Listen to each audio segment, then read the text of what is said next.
Today we will be discussing Aboriginals and their fight for their rights. We will be taking you back to the 1930s and beyond to see how much Aboriginal rights have changed since.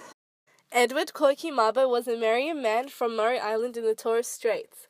He was born on the 29th of June 1936. He was a key plaintiff in a land rights case in the High Courts of Australia, today referred to as the Mabo case.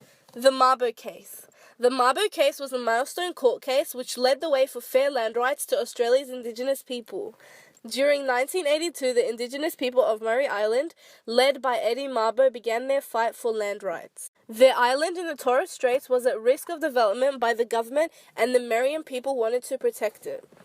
When Eddie Mabo found out that his birthplace, Murray Island, was not legally his or his family's, he got angry and spoke out, telling people his story. He received a great amount of support, mostly from fellow Indigenous people. On May 20th, 1982, Mabo and fellow Indigenous people from Murray Island took their case to the courts, following the advice of a lawyer. Their argument was that many generations of Merian people had lived on the island prior to the arrival of the Europeans. They believed that they were the traditional owners of the land and the nearby seas.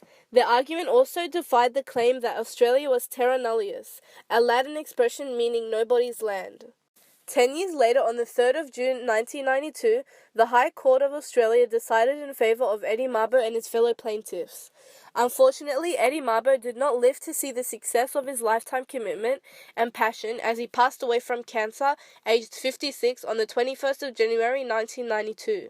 Eddie was also an activist in the 1967 referendum campaign and helped found the Townsville Aboriginal and Islander Health Service.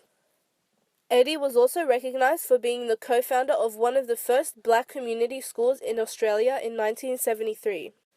Eddie Mabo has been rightfully recognised for his landmark work, but this recognition only happened after his death. His other awards include the Australian Human Rights Medal in 1992. In 1993, the Australian newspaper voted Eddie as their 1992 Australian of the Year. In 2008, the James Cook University named its library the Eddie Koiki Mabo Library.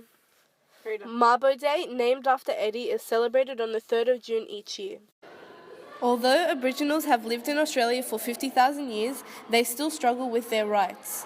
They have fought to be accepted in the Australian society and to be seen as equals to white Australians. They have challenged the Australian government for their rights to their own lands and cultures. This has continued on over the last century.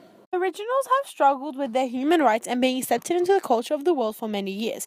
In the 1960s, the Australian Department of Native Affairs started forcibly taking Aboriginal children from their parents and sent them off to missions. In 1977, one of the victims of the stolen generation spoke out about the pain and suffering that she had endured.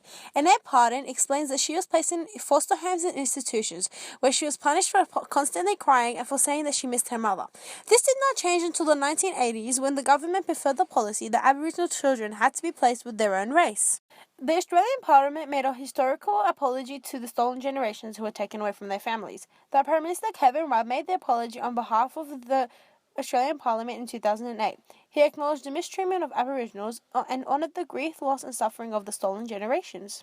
For the pain, suffering and hurt of the stolen generations, their descendants and for their families left behind, we say sorry, Kevin Rudd said in his speech. Aboriginals have also faced issues involving land rights. Eddie Mabo fought for Aboriginal land rights. He did not agree that Europeans had any right over Aboriginal sacred lands and fought for this to be recognised. Aboriginals are still fighting for their land rights today. Most recently in 2014, when Michael Anderson, who is the Uralai head of state, demanded that the Australian government hand over documents to prove their legal rights to Australian lands.